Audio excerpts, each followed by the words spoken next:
Broadcast is now starting. All attendees are in listen-only mode. All right, as we just wait for a couple of people to stream in, I'll start in about a minute. Welcome everyone. So excited to see the number of people just going up rapidly. So exciting. We've got a very interesting agenda today. I'm sure a lot of you have already taken a look at the report, and this follow-up discussion today that we're having on the report is to make sure that we answer any questions that you've had, insights that have come up that perhaps you're not um, sure what the how is that powers those insights, and that's some of the things we'll be covering today. I'll get right started now, 10:31, to introduce our panelists because we are a lot to cover today. So I'll get started with Ngaire Crowford. As Insights Director, Ngaire actually runs the Media Research Division for the ANZ region at Isentia. The Insights Division, Isentia, actually is responsible for producing bespoke media and reputation research. She's also chair of the Global Young Leaders Group for AMAC, the International Association for Measurement and Evaluation Communication. She has more than 15 years in the field of communications research and is a passionate advocate for measurement and how to find the right evaluation because it is critical for business success. Now, I've asked each of the panelists to provide a little fun fact about them. Ngaire has mentioned, and I found this quite cool, Ngaire, actually, that she's an avid esports fan and can be often found watching competitive tournaments for Call of Duty, Warzone, and Fortnite.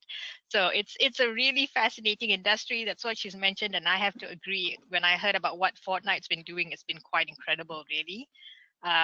But yeah, thanks for joining us, Ngaire. And I'll go on now to Danielle Bond. Danielle is the Group Director, Brand Marketing and Communications at Aurecon. It's an international engineering and advisory firm that's head office in Melbourne. A B2B marketing professional, Danielle has worked with a range of professional services firms, and these include legal, accounting, and new engineering. Early in her career, she actually worked in theater as a marketing manager and believes that working with actors was great practice for working with lawyers. Okay, I almost wish this was a panel session on Danielle because I would like to know how. She believes there's an increasing convergence of marketing and communication strategies as organizations actually align their brand promise to shareholders, customers, employees, and the community.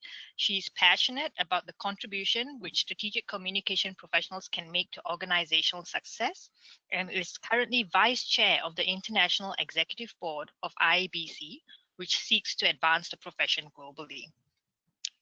Now, curious fact about Danielle is she lives with a chef. Oh, this is perfect. And one bright spot in COVID-19 is that he has taken up baking sourdough bread. So I imagine her house smells wonderful all the time. It's a pity we can't drop by for a hello and some bread. But I'll go on now to Craig Dowling. He's an experienced communications professional from New Zealand who worries that writing about being experienced makes him sound old, but it doesn't at all. And plus, his picture proves he isn't. So he has worked in a range of sectors, including banking, insurance, and more recently, the energy sector. And he also worries that writing about his range of jobs makes it sound like he can't stick at any job for very long. But really, let's just focus on the diverse experience that he has. His background is in media, having worked in print, radio, and television, and worries that media background has embedded him in a debilitating core of cynicism. I just want to mention that I did not write this bio. This definitely came from Craig. These are his deep insights about himself that you can tell right now. But his glass is otherwise half full with optimism, and I can attest to this, having had the pleasure of speaking to him. Craig believes that understanding how people receive and respond to communications is a fundamental part of knowing how to communicate, but that above what you are communicating and how it is being received, you need to have a purpose for your communication. And this is actually one of the points we'll be covering in the session today. He is head of communications at New Zealand's renewable electricity generator and electricity retailer, Mercury NZ. And his fun fact is, until fairly recently, he had a pet pig named Chili, who would roll over for belly scratches great after any day of issues management. Yes, I would say that's perfect. That's exactly how I would want to relax. Come home to a pet pig. And last, possibly, I'm here to facilitate. My name is Kristy Christie. I'm chair of IABC Asia Pacific region, which comes under the IABC, that is the International Association of Business Communicators. The IABC has been setting a standard of excellence since 1970. It's a vibrant global membership association with thousands of communicators and members from around the world. We serve professionals in the fields of business communication. We bring together the different collective disciplines, and we work on delivering the global standard in communication through our educational offerings. And we are so excited to be able to now partner with Isentia on the report and the webinars. And there's a little announcement at the end of the webinar today, so stick around for that. Aside from volunteering with the IABC, I'm technical director of the Malaysian.com. We are a cloud application development agency, and I advise companies on how tech can basically help their businesses achieve their goals and impact their outcomes that they're seeking to achieve. So we'll get right started to this now. I would like to mention that there is a chat box in the go-to webinar section that you should be able to see, and you should be able to submit. If you have any questions that come up during the session, please feel free to pop it in. We love questions, and we want to hear about what's on your mind so that we are able to then bring it up to the panelists and they can have a go at it. So we'll start with the first question, really. These have been based on the insights that we've gotten from the Comms Agenda report, which if you filled up the survey, thank you for having done that. Your feedback was incredibly useful. But one of the things we'll start with is actually the information that's come out is to take the pulse of an organization with standard communication professionals. One of the regular things we would do is to build relationships with people and to pick up on potential problem areas during casual conversation. Now, the trouble is, in this era with remote working, those water cooler conversations are no longer there. And with the dispersing and really how geographically spread out we all are, there's the challenge of listening at scale. And Danielle, I would actually like to hear from you first. What are your thoughts in this area? How can we listen at scale? Is it possible? Are there some things that we should be doing differently? Yeah, what are your thoughts? It's an interesting challenge, isn't it? The virtual water cooler and how do you make it work in organisations? I'll share some of the things we're doing. It's not the only answer, but I found these helpful. If you have an enterprise social media platform, Yammer, any other, that's a great way of getting immediate feedback and sensing the pulse of the organisation. We've also been running virtual town halls across our group. We're in 10 countries, so we've always had to operate to some degree in a virtual way. That's been a really great way to get a sense of the organisation as well, giving people the opportunity to actually submit questions through a confidential platform. And we've run several roadshows virtually with our chief executive, and we've literally captured hundreds of questions which give you a sense of what's on the mind of employees. Many organisations I know use a regular employee survey. We use one. It goes out every quarter. That gives you a sense and the ability to just cut that data and see whether there are different concerns in different parts of the business. And then the other tool that I think all communicators have used, regardless of the current environment, is to have your network of trusted advisors, representative of different parts of your organisation. But we can take it to the client space as well. But where do you get that honest feedback on what's really happening on the ground? They're my thoughts, Kristy. No, actually, I think that brings us to a perfect segue into the polling that we wanted to do. Vittorio, by the way, working at Isentia, is going to be showing you a poll right now on your screens that would ask you a question of what area in an organization you work at, and also what are the fields that you specialize in. So Victoria, if you could please launch that poll. You should see it on your screen. You'll be able to click your function, and followed by, if suppose you are within strategic comms field, that you'll be asked what are the different areas that you specialize in. You can tick more than one. So we'll just give you a minute or so to cover that. But Craig, while they're answering this question, was there any insights that you would like to provide on, yes, you create that trusted advisors in the different parts of the organization. And you did mention to me that you don't need to be there for all conversations, but you need to be there for the right conversations. How would that look like in this age of COVID? Do you have anything to share? Yeah, I think that those tools that Danielle sort of worked through are really good for keeping in touch internally. But I think there are some other things to think about externally, and there's a real opportunity with this COVID sort of dispersed work environment, where actually we can bust out of some water cooler conversations and actually have wider conversations.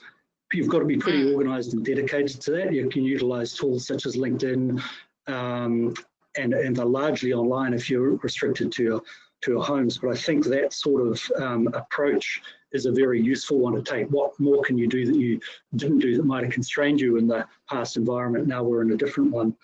In terms of the right conversations as well, when you're at home, you can actually focus on who you need to talk to within the business too. You can reach to them directly, possibly a little easier than running around large office spaces, finding the right person. You can be distracted. So I think looking for opportunities instead of the challenge that's in front of us at the moment is a good approach to take.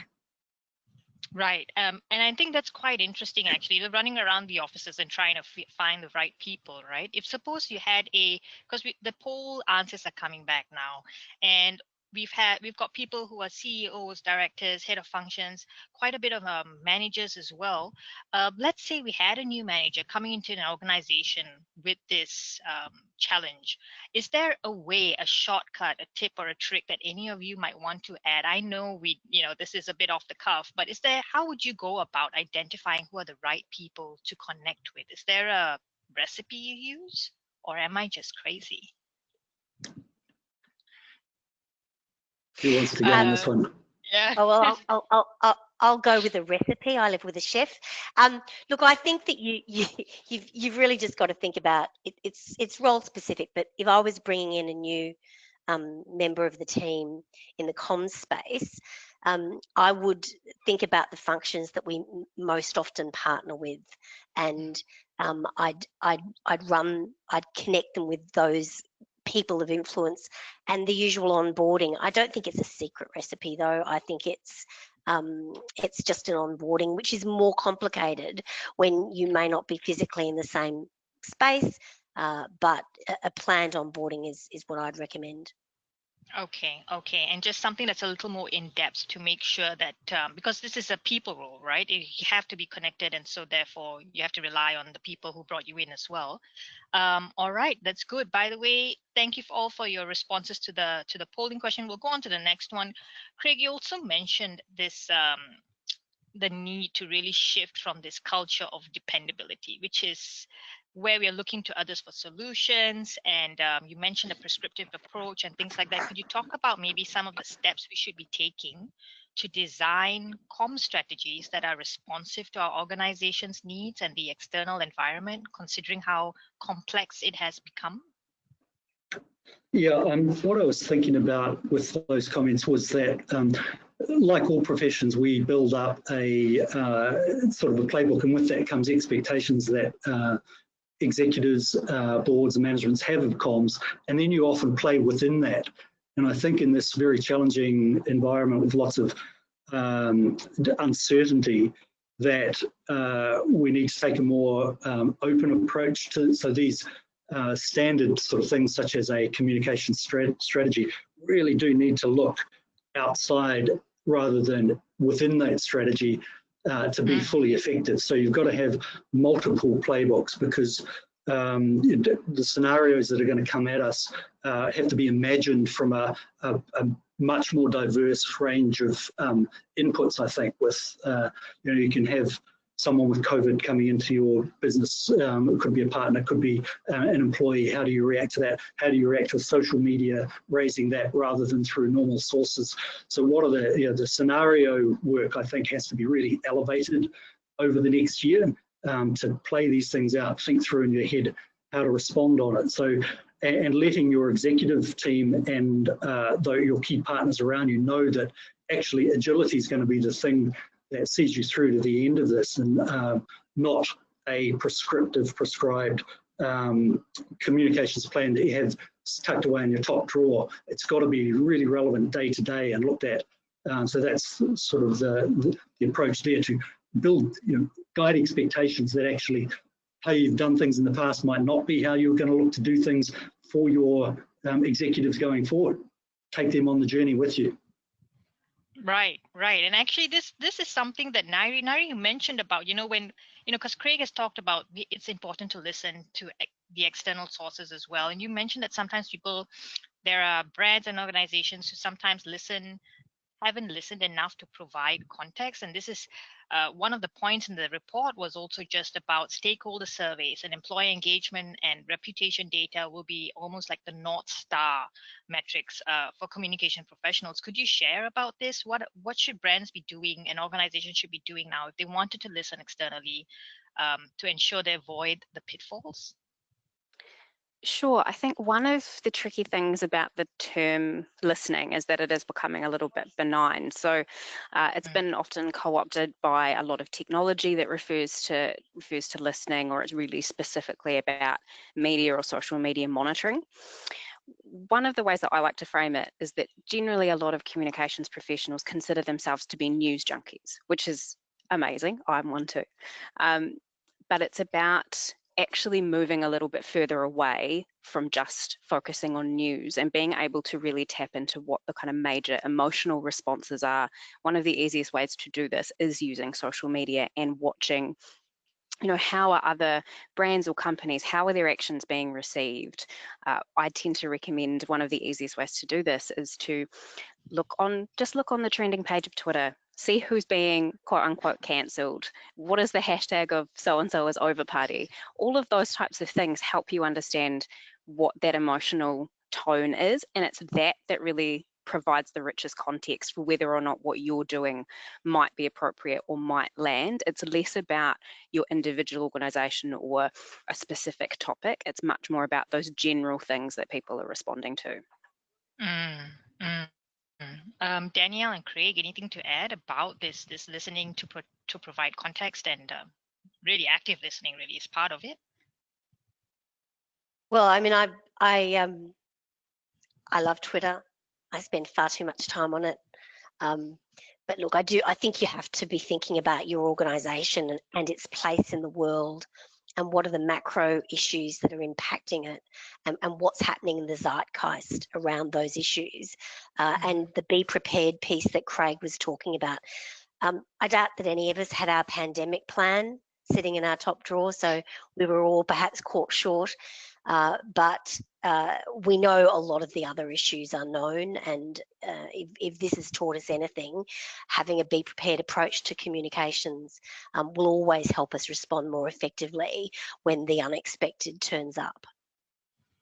I think maybe one little tip in the listening is also to really go back to understanding the core of your organisation. So what's the fundamental thing that it is, that it stands for, that it provides, and the value that it gives to others. And then there's so much going on out there that you could easily be distracted or drawn down, like individually you see it, people drawn down the rabbit holes into commenting into things that they don't necessarily or shouldn't comment on. Same with your business a little bit. I think there's a bit of a protection aspect where you want to be open, but part of the active listening is knowing when to speak up and when not to. And the guiding that should be focusing what's on the core of your business, that what do you need to have a voice in. Right. And actually, I think this jogs my memory about something you said, Craig, about, listening with empathy as well. What does that look like in organizations now? How is that something that they can practice? how do you communicate with, listen and communicate with empathy, really? What does that mean? I think it's a really tricky one because you can't invent empathy in an organisation.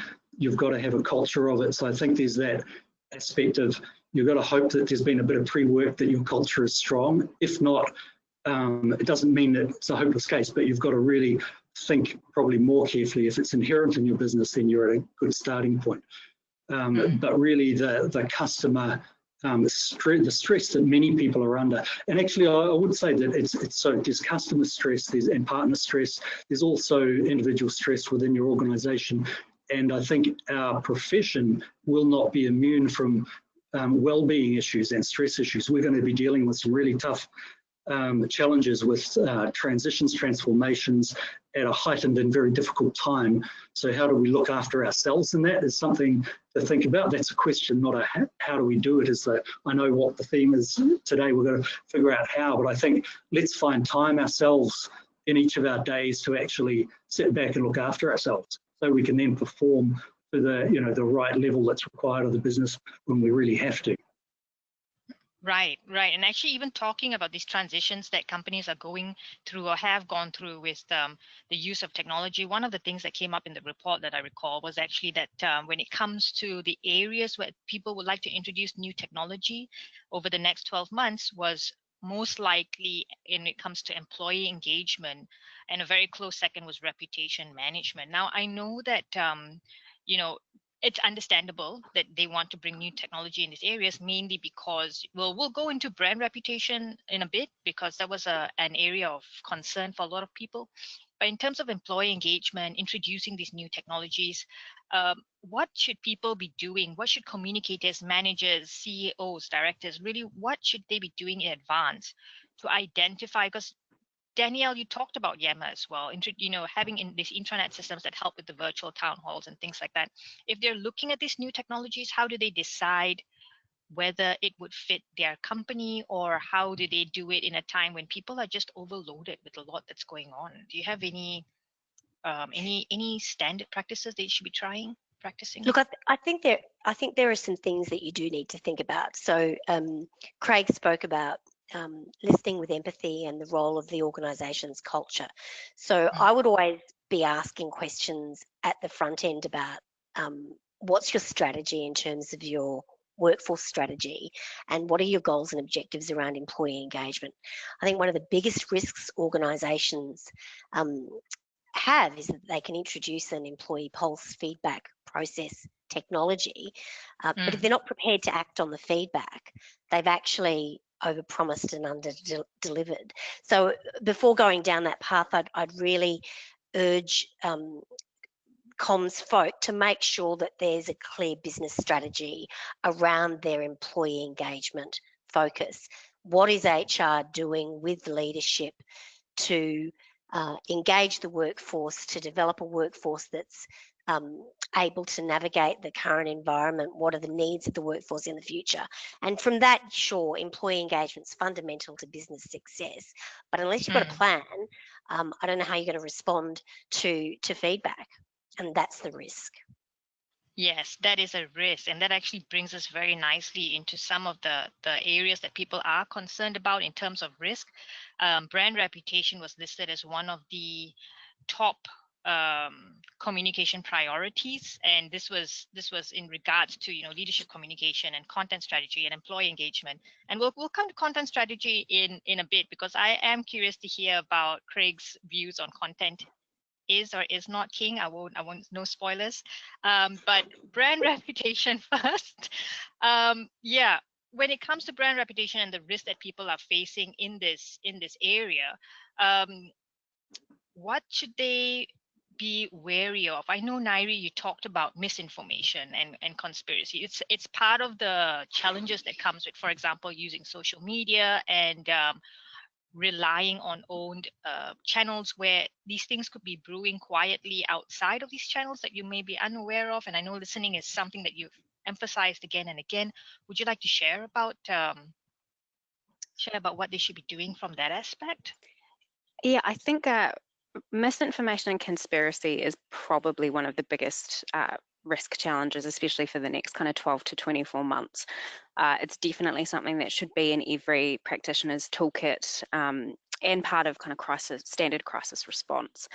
So we know that social media platforms have a pretty limited desire to mitigate misinformation.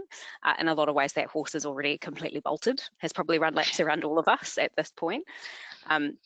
But it's knowing how you can look for that information and having that really clear plan to identify it and address it, and making sure that your platforms are strong enough so that you can get your messages out.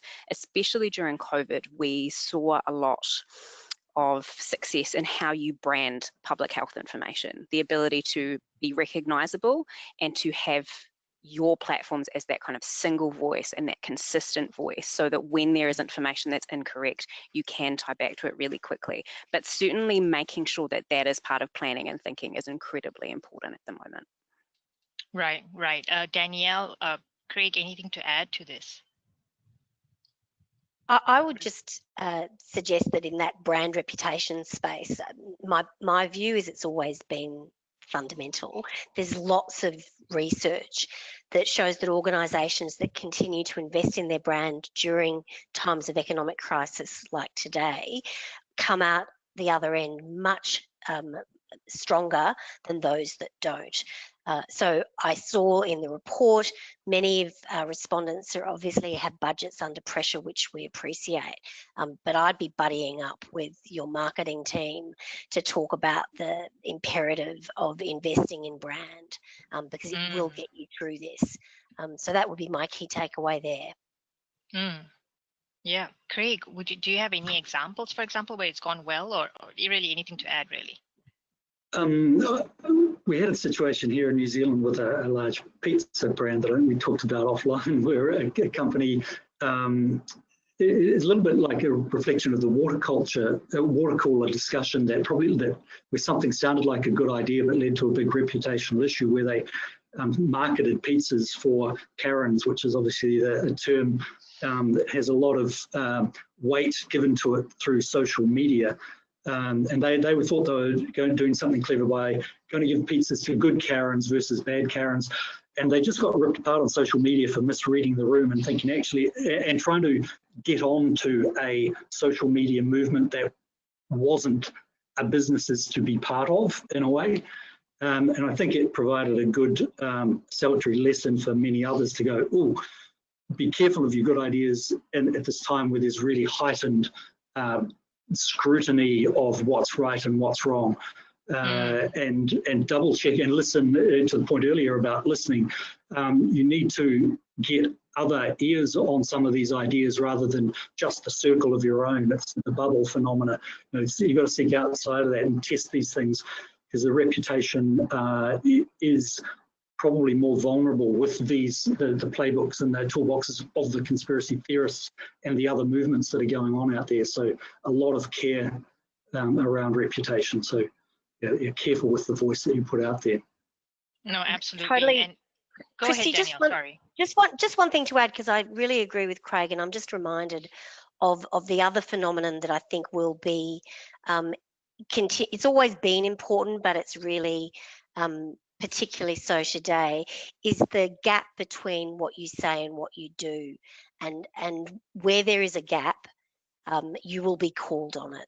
And, we've seen just in the front pages of the newspapers, business newspapers in Australia in the last 2 weeks, two very large financial services organisations where board and senior executives have departed the business over a gap between what we say about handling employee complaints around conduct, sexual harassment in one instance, and what we did.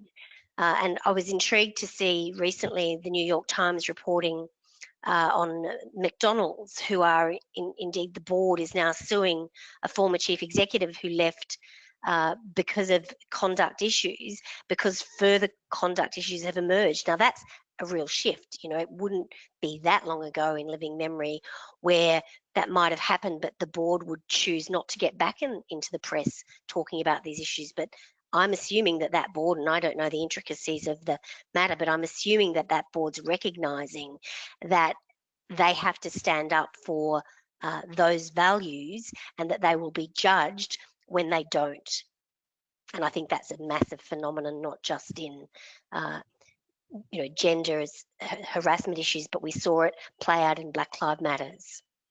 No, yeah. And actually, this is something that we talked about, this glass box brands and how people are expecting more transparency, and the results of that transparency actually translate into actual impact on the business, and they are standing in the community. And brand reputation, this is probably why it was listed as one of the top communication priorities in the report. And we're based on this, even the feedback that you're giving right now and the insight that you're bringing, is that more boards in the C-suite are really concerned about the risks that might be associated with that, right? Trend watching, organization watching.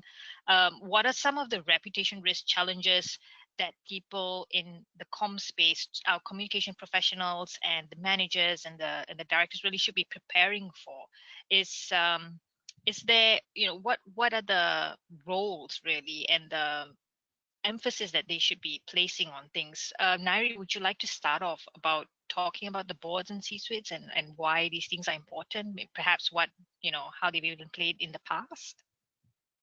Yeah, I think it's really easy for someone in my position and in my field to really support the notion of evidence. One of the things that I know that is incredibly important in those discussions is being able to support why you're recommending something. Even in just this kind of glass box and transparency space, being able to explain the risk that the risk associated with silence is actually higher than the risk of anything else getting out, and not being able to respond with a values-based response. All of those things can take convincing and often do require evidence. So being able to arm yourself with examples and arm yourself with best practice and be able to, look at other brands and explaining those thought processes, I find in those discussions incredibly helpful. Even when you're just moving into something like a thought leadership program with your CEO, being able to explain and measure and demonstrate why that works, why it doesn't work, why someone else might be kind of eating your lunch in that space. All of those things are incredibly helpful. So I am biased towards evidence, but that's the nature of me. I think it's a good bias though. Danielle and Craig, anything to add before we hop into a question that has come from an attendee? Nothing to add from me, Craig. All right, perfect. So Ellen has actually mentioned what are the key differences between a communication strategy and a communication strategic plan? What would you say the key differences are? I feel like I'm back at university. I'm going to give that to Craig to answer. I was just thinking of the textbook and what it might have said to me too. I'd kind of approach it as an ultra high level as the strategy, and the plan is the led by the high level, that your core approach to general communications responses, how that plays out against a specific matter or a campaign or an issue with more detail. And I think it's just a detail thing is how I'd sort of look at those two.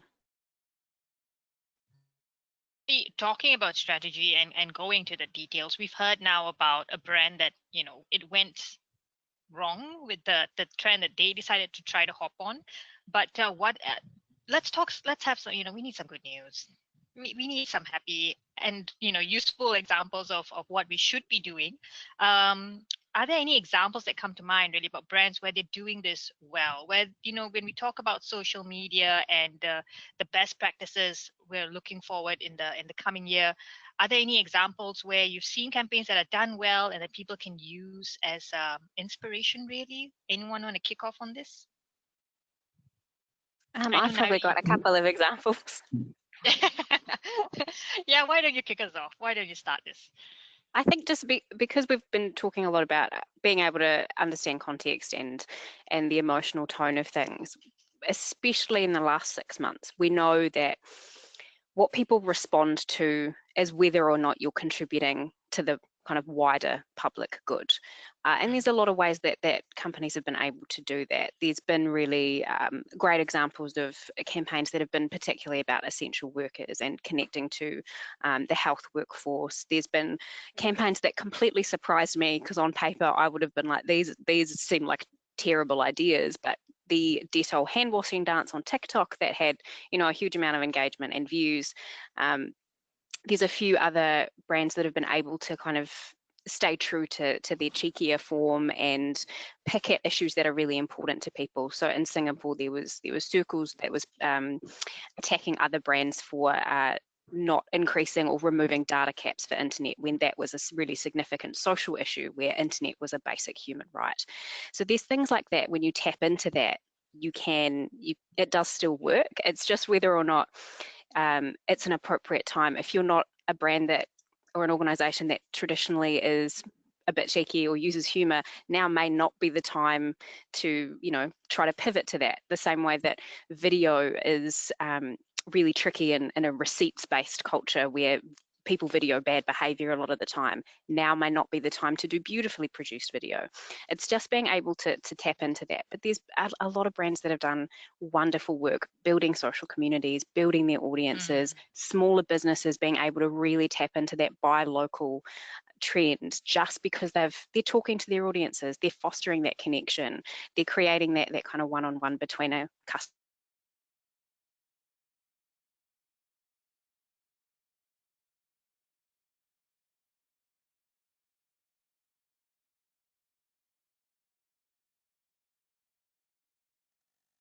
Craig, any examples to add? Look, I agree that there have been some good examples and there have been some heinous ones. It's really, you know, you want to be differentiated. That's the whole purpose of brand, is to be distinctive and different. So the choices you make do need to be informed by your brand position. Durex did a very funny one that I tickled my fancy, which was the ultimate message about staying safe, stay covered during COVID, and it was on brand and well executed. But, you know, the other problem, I think that there's a lot of the same. So you know, and brand positioning in this time, you don't want to be same. So, yeah. Craig, what have you seen? We're probably living quite a good example of great communications in general here in New Zealand, with sort of an empathetic and caring messages coming across quite strongly from the start with COVID, which has really helped a larger number of people than you might otherwise have been the case come in behind the restrictions and things necessary to get on top of things. So I think that's an example that could play out in other organisations and not-for-profits, into a caring approach first. So that's been quite good. I think, and to Danielle's point, what's fundamental to you as a brand and important to your brand, stick close to that. Also think again about what, you know, some of the key things of what makes things easier for the audience. It's a very cluttered news environment, confusing headspace a lot of people are in. What can you do to make things easy for customers? The fun element, I think, is still something that many customers are crying out for. How can you make things a little lighter for them in a very heavy world? And also, what makes them care? What you know, people are wanting purpose and to be activated, and you see that in many movements around the world. What can you do to motivate and move and connect through, you know, through your business as well, if it's core to your business? I think some of those sort of lenses to put across things. No, those are some really good points. I mean, I look at it, you know, communicating as well with empathy, and then we bring it back to Danielle's not doing things, you know, everything looking a bit same across the spaces. But then Ngaire's examples as well about how brands have really executed things well and done it in a way that it connected with their audiences. We do see that, you know, there's sometimes where it's almost as if the communication perhaps could have been improved. So I heard feedback the other day from somebody who was looking at yet another ad or yet another publication talking about where a brand was saying, we are all in this together and we're in this with you. And it's very generic. There is no real connect. There's no real follow through in that sense. I have no idea which brand this was, so but that's something that's quite interesting. But Danielle, you were talking about how best practices in 2021, what does it look like? And you talked about expanding your team and involving others. So can you share more about that? Yeah, look, I think that there are a couple of things that perhaps if we're not already doing it, we should be, which is thinking about the other functions in our organisations that impact our stakeholders, whether they be staff, customers, investors, shareholders, and look for those opportunities to partner. So I know the report spoke about the convergence around marketing and brand, but if we're not already partnering perhaps with our risk functions or our IT functions, I mean, they're key parts of organisations which are having customer impacts. So just to give you an example, our IT departments are all no doubt carefully watching and managing the massive increase in cybersecurity and phishing scams, which has been happening this year. How they respond to that is through their technical lens. If we're not talking to them about how they might respond to it, not just technically, but also thinking about audience, brand, communication, then we're missing a trick. So I'd encourage people to think about those partnerships that will help you have a greater impact on communications in your organisation. Right. Craig, what does 2021, what do the best practices then look like for you? Yeah, I just roll directly onto that with a big endorsement. I think it's about partnering, learning a lot about other areas, and from that, there's design thinking, there's systems thinking, there's the risk models that get employed in and around a number of businesses. If you get to understand some of these things, that can really help you open up your own creativity and ability to add value into communications. That will, I think, secure us as professionals better. It'll help secure our position within businesses, and it'll help secure the reputation of those businesses. It's, again, that active participation in what's going on outside of our worlds that is the important role coming forward, I think. Ngaire, anything to add? Yeah, I suppose second to evidence being a theme with me. One of my other big things is just curiosity. It's being curious about what other functions in your organisation are doing. What data do they have? Some of the best data partnerships are actually entirely internal, and there's wonderful ways that you can display how different things impact each other, and ensuring that comms is that kind of really amazing cross-functional glue. And I think curiosity has to become best practice if it's not already. Certainly most of the practitioners I know are incredibly curious people, but expanding your curiosity past what it is that you currently deal with. So being able to tap into wider things, being able to understand even just broader business context, understanding economic context, all of those things that only ever help you be better at your own job. So curiosity and evidence are always going to be my favorite things. I think those are excellent points, and it is something that applied even prior to this pandemic and everything else that's hit, but really it's just been re-emphasized with what has happened. We do have a couple more minutes left, I believe. Vittorio, feel free to correct me if we're running out of time, but I have to get to this because I'm so curious. Craig, content, please. Is it or is it not king? We've had a good debate around this pre this, and I think it's context around content is where we've landed. We're not actually that different in our views. I think the point I was making in the comment that's in the report about it is around care around content. It's got to be appropriate. It's got to be backed, to Ngaire's point, by evidence. It's got to be, the actions have to be in your business before you talk about them.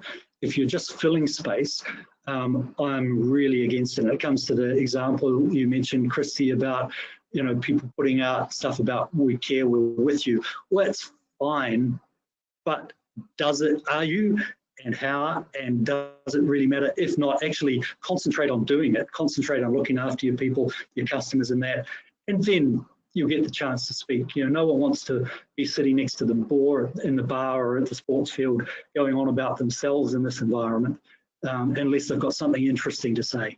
So keep it interesting. Okay, I know that we're right on time right now, but I just realized there was a question that had scrolled up and I had missed.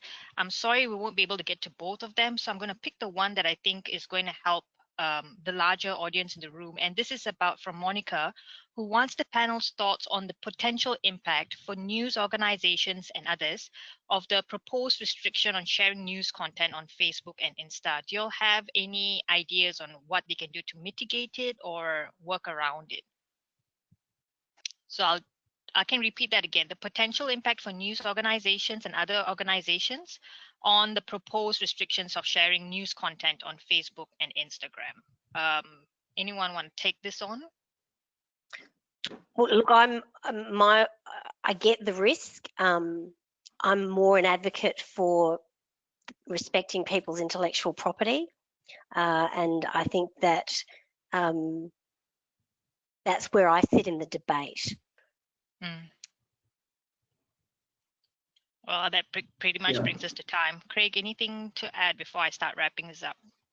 Only we've got an example here of a news outlet that has actively chosen to limit its use of Facebook as a tool for generating more views and watches. They've been a bit brave in that regard, and I think there's just lots going to happen there in that media world, continuing the theme of the last year or so have been very disrupted.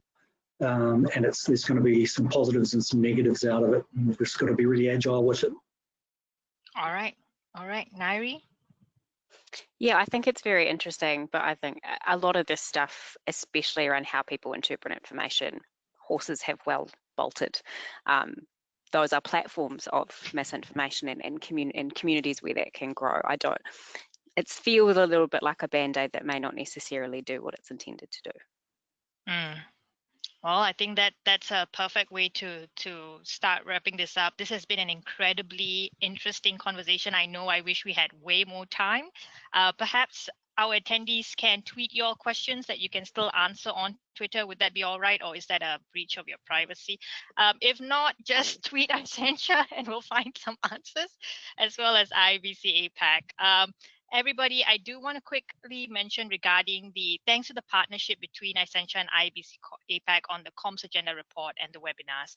We are actually excited that Isentia is able to offer IABC members across the APAC region some competitive discounts on the Isentia offerings, and this includes the media analysis and reputation analysis, which you've heard, will be able to help in terms of listening and just keeping track of what's going on in the social media space, amongst other things. Clients will be able to actually benefit from reduced prices for APAC events as well, from if you are an Isentia client but maybe not yet an IABC member. So why are we doing this? It's because unprecedented times call for unprecedented measures, and we know that the current market environment presents new and really unexpected challenges for professional communicators.